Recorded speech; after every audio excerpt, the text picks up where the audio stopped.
Briahna Joy Gray had an interesting conversation here with Marianne Williamson and another gentleman who's a part of our revolution. And I got to give it to Gray for holding her own in this conversation, because now there is this discussion about, will the DNC be different, right? Marianne ran for DNC chair. She did not get that position. That position went to Ken, but she supported them giving that position to Ken, even though Ken said they're good billionaires. So one of the things I think that Bree really did in this conversation is she said, why should people continue doing this strategy, right? And she also really heavily pushed back on this rejection of third party or different party politics. Check this out. This is a good conversation. If you guys haven't seen it, I'm not going to show the whole thing, but there is this part that I want to focus on right here.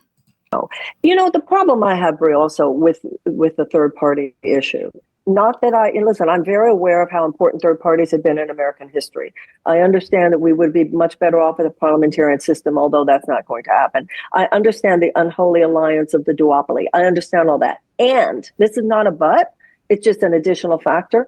People are people. The corruption that we see in the Democratic Party, the corruption that we see in the Republican Party, I'm not naive enough to think there won't still be human beings as part of these third party efforts. That's number one. It's not like they will be lacking in all of the stuff and the stuff that we hate. That's number one. And number two, I'm not sure anybody is really fully taking in the hundreds of millions of dollars that are necessary in order to stage a powerful third party effort. I hope we will. Someone will. I hope so. Well, Bernie think also did. Those of us who right? feel the urgency of this moment.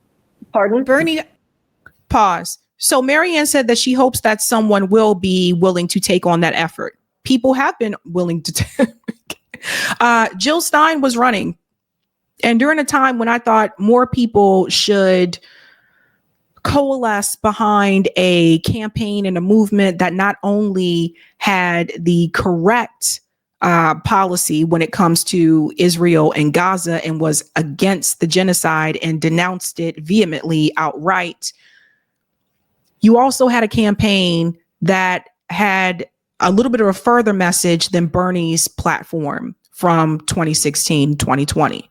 You also had a campaign that had reparations as a part of the platform, which Marianne knows because she had this as a part of her platform as well. You had a campaign that had a Black agenda. I told you guys before, if you're a candidate and you're running, you ain't got an agenda for Black people, you are not getting my vote. I don't give a damn what party you're running through. I don't care if you're running through the Care Bear party. If you don't have a Black agenda, I'm not voting for you. That's just me.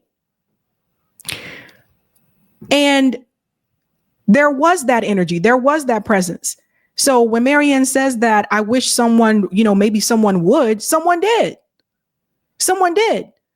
But you decided to publicly endorse Kamala Harris, who did not have the same response to the genocide that Jill Stein did. I don't understand people coming up with this stuff. Bernie out-fundraised everybody in 2020. I would have. Listen, but wait a minute. No, that's what I'm saying. What I'm saying, Marianne, had just gone over. Yeah. Well, this is what I'm saying. That Bernie out-fundraised everybody in 2020, had this organization, Our Revolution, ready to go, and potentially what people wanted, as you're nodding, and I'm sure you're aware, Marianne, and you're probably aware, Joseph, to flip into being a independent party, to be a political force, not just a sort of organizing force.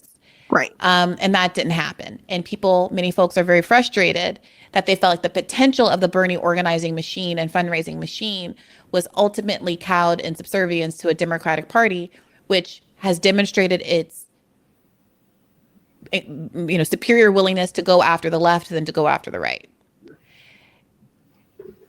And I see you nodding, Joseph.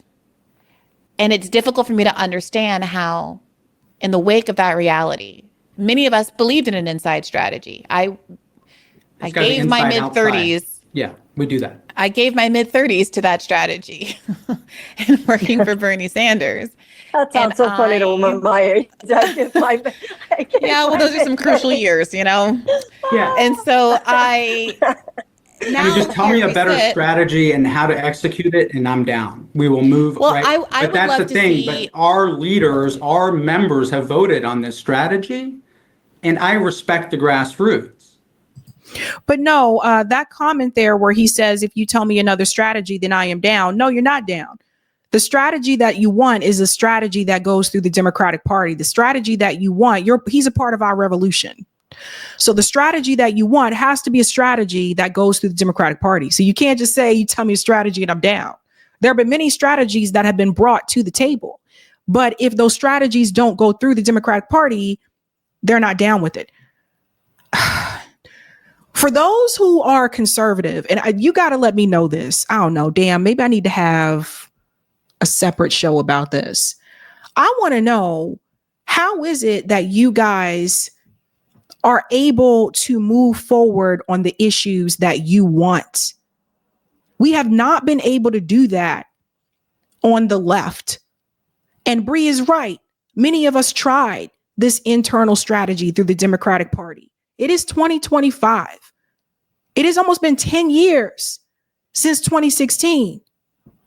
So to that point, I want to know how. I'm sitting back here and I'm a little upset because I see Donald Trump sitting down at the damn table, just signing order after order after order. I mean, like, if I was still waiting tables, he's back there in the kitchen and he's knocking out those orders like that. And in the Democratic Party, they drag their feet.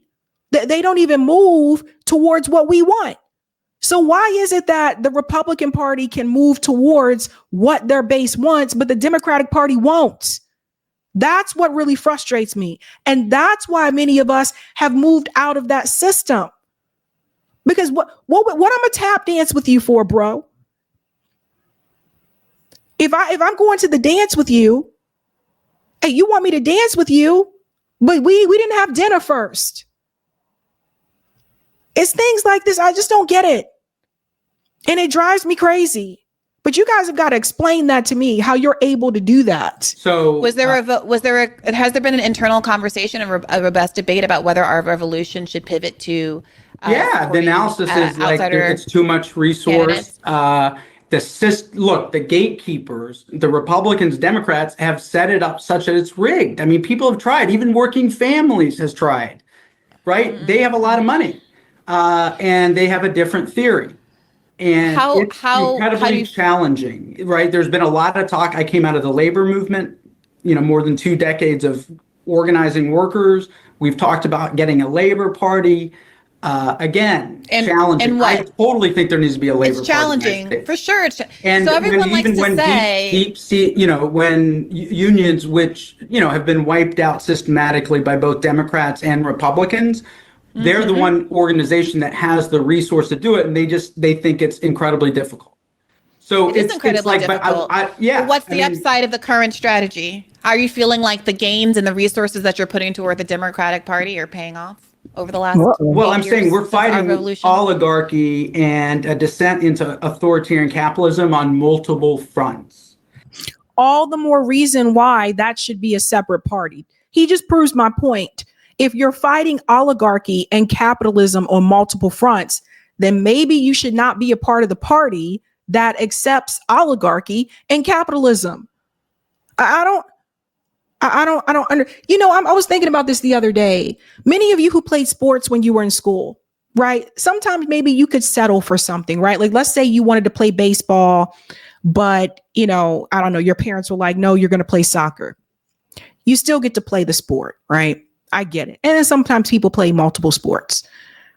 But I think there's a stark difference between no billionaire money, no corruption, progressive policies, a Black agenda, and a right-wing party that is owned by billionaires, owned by AIPAC and J Street, owned by Big Pharma.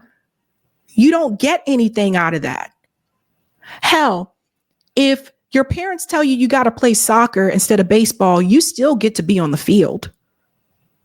For those of us who are to the left of that Democratic Party, we don't even get to be on the field. They don't give us anything. There's no issue that you know what I'm saying? Like, none of it. That's why I say it should be a separate party. and ultimately on multiple fronts, meaning we're organizing. We are organizing within the party. Because in the world as it is, there is really only two parties in our democracy. Right. And so we need to do what Donald Trump did. No, but it's on us, sister. We need to do what Donald Trump did. He took over and hijacked the Republican Party. Why can't we do that? Bernie. Wasn't that the assignment of Justice Democrats to take over the Democratic Party? And this is what Bree is saying. We tried this. It's not just about Bernie Sanders. Yes, Bernie did us dirty, but it's not just him. Congress holds the purse, ladies and gentlemen. Congress writes legislation. The Justice Democrats also did us dirty. That's what that was. Does everybody remember when it was announced it was supposed to be a hostile takeover of the Democratic Party? They didn't do that. They decided to go along with Democrat leadership. So when he says, why didn't we do what Trump did? Because the people who signed up for that project decided not to do it. We should do that, right? Do you see how that's, well, no, I'm saying Bernie agree on that. Bernie has demonstrated a complete and total unwillingness to do that. He's not going to do that. The whole story I just told of our revolution, the post Bernie campaigns, is that he is fully bought in for whatever reason into working within the Democratic Party and not being adversarial and oppositional, even though I would argue that, yes, unions are maybe the second most or one of the most powerful groups, but the coalition that Bernie had put together, the attention that he had, the energy that he had, 30% of the Democratic Party was with him. He was able to out fundraise everybody with these small dollar donations. And I believe that if he had committed to actually investing that in an oppositional system to the Democratic Party instead of one that worked within it and was subsumed by it, then those people would still be energized and we would not be in this existential crisis that we are in currently today. I strongly believe that. So to sit here and have this sort of circular argument, though, Joseph, where we say, well, we don't have a third party, but we can't really invest in third parties because it's a lot of effort. And so we don't have a third party. Here's what I would say. Within the two parties, and we have to take it over, but nobody's going to take it over. Bring it back to where Marianne is. So it brings you right back to the drawing board. And I think Bree is correct about this, because the reality is, man, if it was during the 60s and if we were working with the same tools that we have right now, we would still be sitting at the back of the bus. Because I think about all the obstacles that were put in front of civil rights activists. Like, obviously, like that was a mountain to climb. Don't get me wrong. I'm not pretending like civil rights activists just woke up one day and everything was accomplished. No, that took time and they had to fight. And some were killed and some went to jail and some were beaten and they had crosses burned in their yards and their family members were threatened. And on and on. But I'm looking at some of the people that's like, no, we can't move towards a third party or try to start another party because we don't have ranked choice voting. Or we can't do that because we don't have enough money. We don't have this. We don't have that. And I'm thinking back during the time of civil rights activists, they sit around and complain about what they don't have, or did they get shit done? Because we can talk about they didn't have internet. There was no social media. But they managed to get offices with phones and they made flyers and they got the word out. They had boycotts. They had sit-ins. They had the March on Washington. All this done again with no internet. Now we have the internet. We have social media. Almost everybody has a smartphone. What's our excuse? That's the part I don't understand. Now you guys can get out here and you can tell people, you know, our revolution, you can get out here and say, let's raise some money to get this person elected. I watched Kamala Harris raise billions of dollars, but we can't raise money to start a different party. People will sit up there and throw money at streamers who sit there and talk about nothing about elevating your mind or getting your ass out into the streets or doing nothing for the community. And they'll just throw money at them. But we can't raise money to start a party outside this duopoly.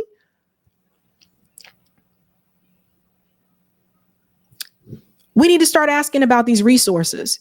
And then we need to start asking some of these people, like someone like Marianne. Marianne knows the Democratic Party is corrupt. Marianne knows the DNC is corrupt.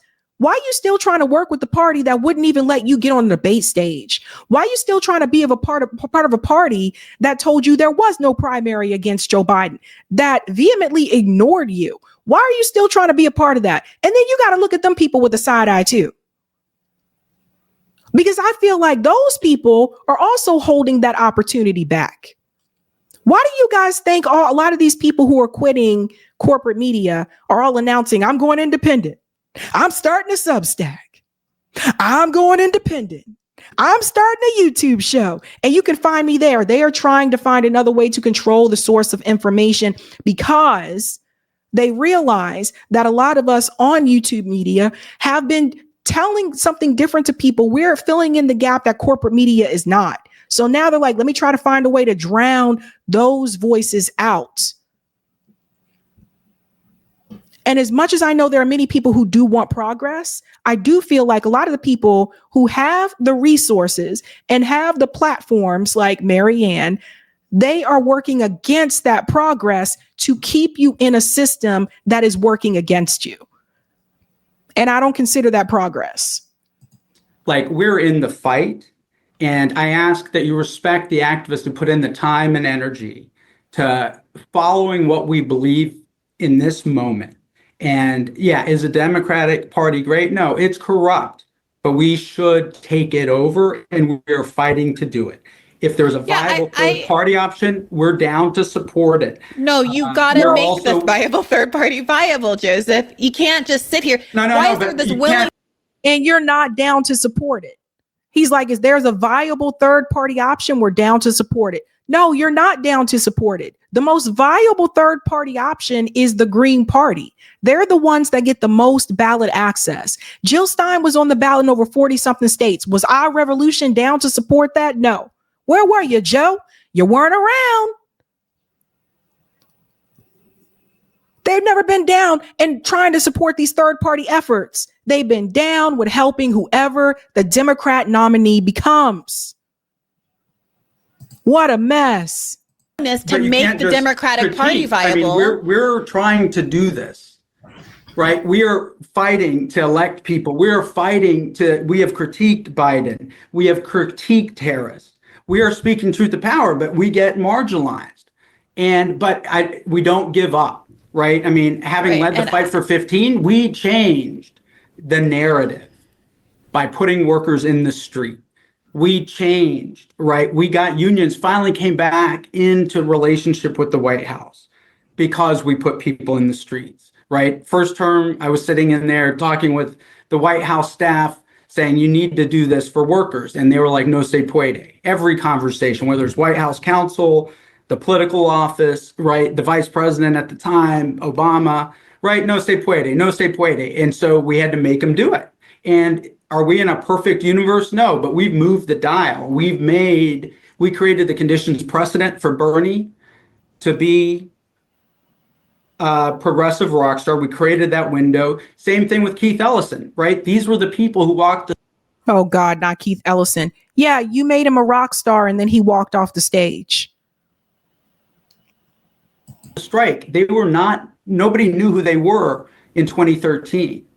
Right. And where are those? So what I'm saying is, like, this is a movement where are they both in progress, and we have to struggle to get there. But Joseph, what is your theory of the case for why Bernie Sanders ended up lobbying hard for Joe Biden to stay in the race, and the last week of his campaign or so, when all of these Democratic Party insiders, Nancy Pelosi, the Pod Save Bros, were all clamoring for him to get out? How do you get to a place where Bernie Sanders was the vanguard, Keith Ellison was the vanguard, to Keith Ellison spending all of his energy seemingly on Twitter in the weeks leading up to the election, punching at Jill Stein for some reason? Yep. What is happening within the Democratic Party? We polled our members and we said immediately that Joe Biden should step aside. So, I don't want to speak for the thought process of everyone else, but we led. Well, I'm not asking you to speak for their thought process, Joseph, but I am asking for your theory of the case. What's your analytical assessment of what's going on with the Democratic Party and the leaders that at one time were on its left vanguard being the most committed devotees to Joe Biden, despite Joe Biden showing the most disrespect to some of the issues and constituencies that determine the outcome of the election, including Muslim voters, including labor leaders. I haven't forgotten the strike. We're in a brand new world after January 20th. And I'm not talking about after January 20th, Joseph. No. We have a different about why power, and I think people are going to change. But Joseph, I want to maybe I should explain why I'm asking this question. Enemies, no permanent but wait a minute, Marianne. I'll come to you in a second, Marianne. That is a foundational piece. This is important, Joseph. And in this moment, there's a realignment happening. This is important, Joseph. If you want people to keep doing what they've already seen has failed, right? If you want people to say, let's take one more bite at the apple. No, this time around, we really can influence the Democratic Party. If you want people to invest in that project, I think you need to state a theory of the case for why it went wrong. Wait a minute. No. First theory is we took out Ben Winkler. Let me finish the sentence because that wasn't my question. With all due respect, Joseph. We took them out. Let me finish the sentence, Joseph, because with all due respect, that wasn't my question. I need you to set up a theory. No, I was just saying Ben Winkler. Sorry, I missed it. Sorry, I was like, whoa. No, of course not. No, you need to set a theory of the case for why the best of us, the people who founded your own organization, seem to be the most committed to protecting Joe Biden, the person at the root of why we're in this situation to begin with. And the reason that you have to set out that theory of the case is because if you're expecting us to go down this road again and get behind new progressives and get behind new people who seem like they're promising, you have to have an explanation for why, what corrupting influences exist, what pressures exist. What are they going to do differently? What are they going to be able to accomplish that Bernie Sanders wasn't able to accomplish, or that Keith Ellison wasn't able to accomplish? Do you see what I'm saying?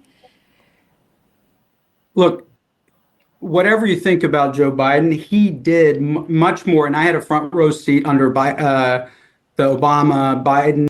So in other words, Joseph does not have an explanation. Joseph is not going to be able to make the case for what he is trying to do. Okay, this whole, Joe Biden accomplished much more than Joe Biden did not accomplish the progressive mission.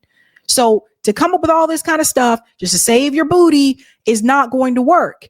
So the reality is he doesn't have an answer for that question. I want to fast forward a little bit here because there's something else that Marianne chimes in to say that I think people need to hear. So check this out. Let me come out a little bit. Working class union movement. FDR did that, and then that enabled, right, all of the progressive legislation we had through the 60s. It was... Stop bringing up FDR. And this is another reason that there needs to be another party. And I've said this time and time again. Progressives, stop saying FDR did da-da-da-da-da. FDR left out a lot of fucking people. When you make up this, FDR was so progressive, and you keep pushing that, you are omitting the fact that he left out Black people and he left out indigenous people too. Stop saying FDR. FDR should have, that's the minimum. The ceiling is here. So stop bringing this guy up. I'm so sick and tired of hearing this guy's name, okay? Stop bringing up all these dead people. And get to the point of what needs to be done. Because what FDR did was not enough for everybody. You're talking about redlining under FDR. You're talking about the New Deal, which did not benefit greatly Black people or indigenous people. Some people don't like to hear this when they want to focus on a class-only analysis, but the data doesn't lie. You're talking about Black people being locked out of home ownership. The banks went against the communities that were redlined. So if you were redlined, you were not getting a loan. So stop bringing up FDR. I'm so sick of hearing about this man. You guys tell him, stop bringing this guy up. I'm tired of hearing about FDR. Come back to me when you start saying Fred Hampton. Come back to me when you start saying, I don't know, Malcolm X. They did this. Fred Hampton did that. Stop bringing up this old dude who is no longer around, who shit on Black people and indigenous people. Stop.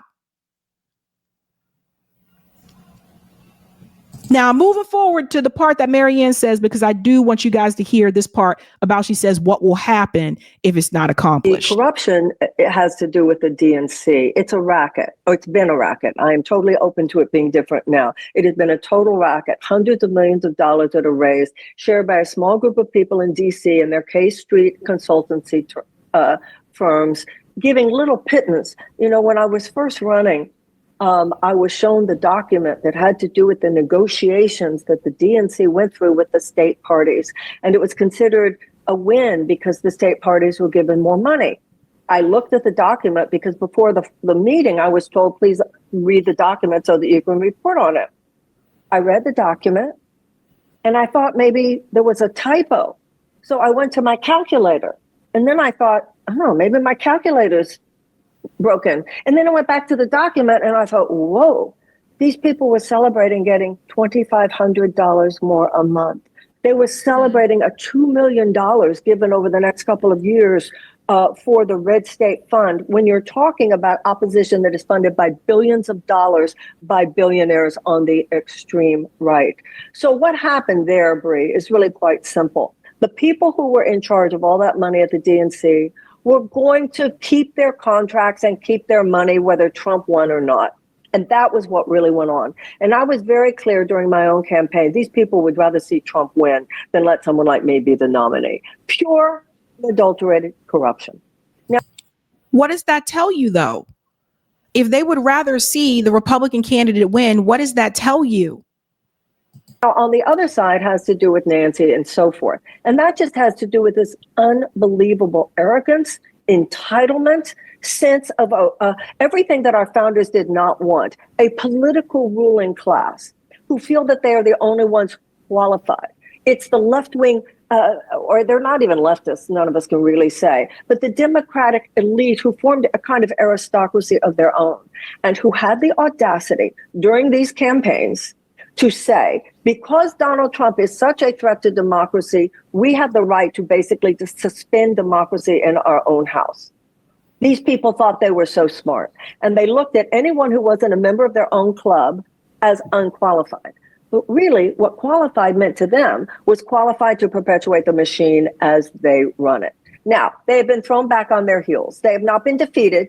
The fact that Ben Wickler did not win is not their defeat. It means they're going to have to get back and now they'll put on, I'm sure, a full-on charm assault on Ken when he comes to Washington. And I just hope all of us will be loud about what's really true when that begins to happen. I know if that happens, and I know I'm out. But that's the answer to your question. Elitism, arrogance, entitlement, anti-democratic action, and pure corruption. And when JFK said, those who make peaceful revolution impossible make violent revolution inevitable. If we don't get this right, that's right, there will be revolution in the streets. And so I think all three of us can agree, whatever we can do to forestall that catastrophic consequence. But it's already and that was the part I really wanted you to hear. She said, if we don't get this right, there will be revolution in the streets.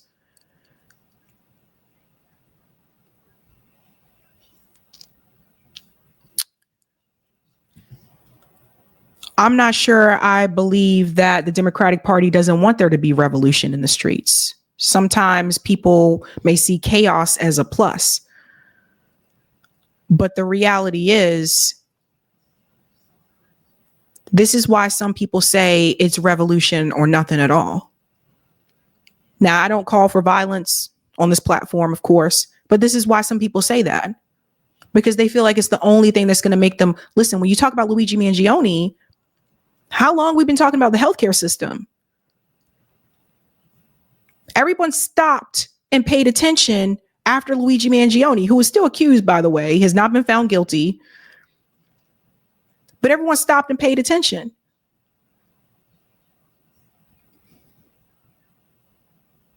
It's almost like, I don't know, maybe people should have been paying attention before that. Because it's going to get to a point, you see it now. You see it happening with people now. The homeless rate continues to increase.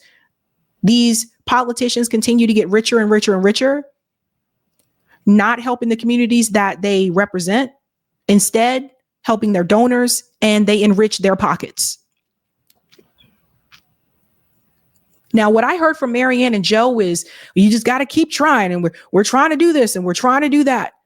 But I want to remind you of something that James Baldwin said. This is something that my grandmother showed me a long time ago about what James Baldwin said about progress.